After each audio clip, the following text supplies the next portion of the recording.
Lance avait demandé aux fabricants d'améliorer la qualité de ses produits afin d'éliminer ou de réduire au maximum la présence des substances chimiques. Malgré les recommandations officielles de l'Agence de sécurité sanitaire en juillet dernier, les protections féminines, c'est-à-dire les tampons et les serviettes périodiques contiennent toujours des résidus de substances chimiques indésirables, révèle le magazine 60 millions de consommateurs dans son nouveau numéro. Principal enseignement des nouvelles analyses, les contaminations par des résidus de molécules à risque persistent, explique le magazine, qui relève essentiellement la présence de résidus de glyphosate, un herbicide controversé, et de phtalate. Cette parution intervient quelques mois après la publication d'un rapport de l'Agence de sécurité sanitaire motivé par une première enquête de 60 millions de consommateurs, qui avait fait grand bruit en 2016. Dans son rapport paru en juillet dernier, Lance avait relevé la présence de substances chimiques en très faible concentration dans les protections féminines, mais avait souligné que cela ne présentait pas de risque pour les utilisatrices. Pour autant, Lance avait recommandé par précaution aux fabricants d'améliorer la qualité de ces produits afin d'éliminer ou de réduire au maximum la présence des substances chimiques. 3 ans après nos premières révélations,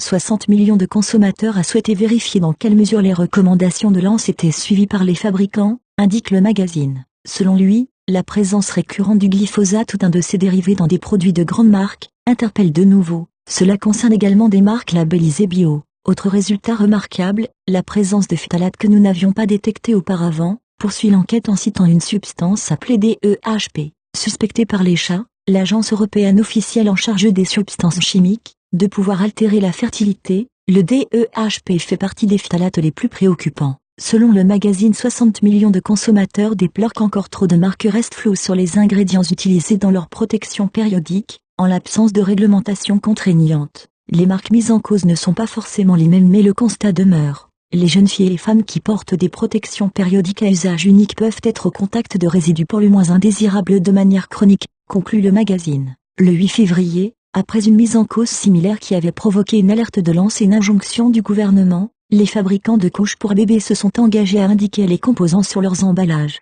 Pour suivi, abonnez-vous à notre chaîne YouTube. Et likez nos vidéos, ça nous aide à continuer.